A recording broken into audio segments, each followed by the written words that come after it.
In this presentation, we will examine the relationship between the boiling point and the structure of a molecule.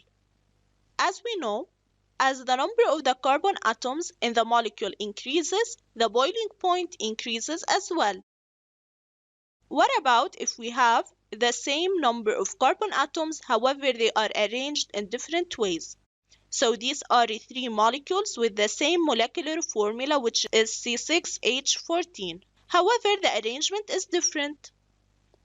In the first case, we have the straight chain alkane with 6 carbon atoms, which is hexane.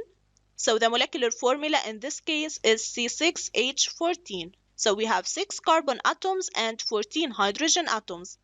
In the second molecule, the straight chain contains 4 carbon atoms and we have 2 methyl groups attached. So we have 2 branches.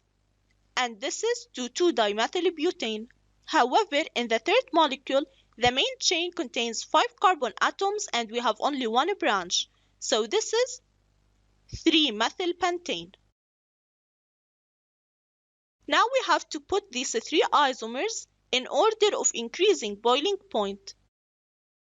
So as we know, as branching increases in the molecule, the boiling point will decrease.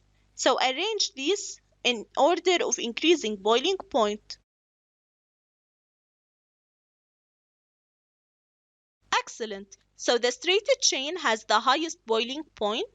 The chain with 2 branches has the lowest boiling point, and the chain with 1 branch only is between these two.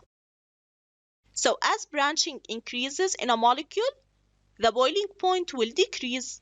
Of course, you have to pay attention that these should be isomers, which means that they have the same number of carbon atoms.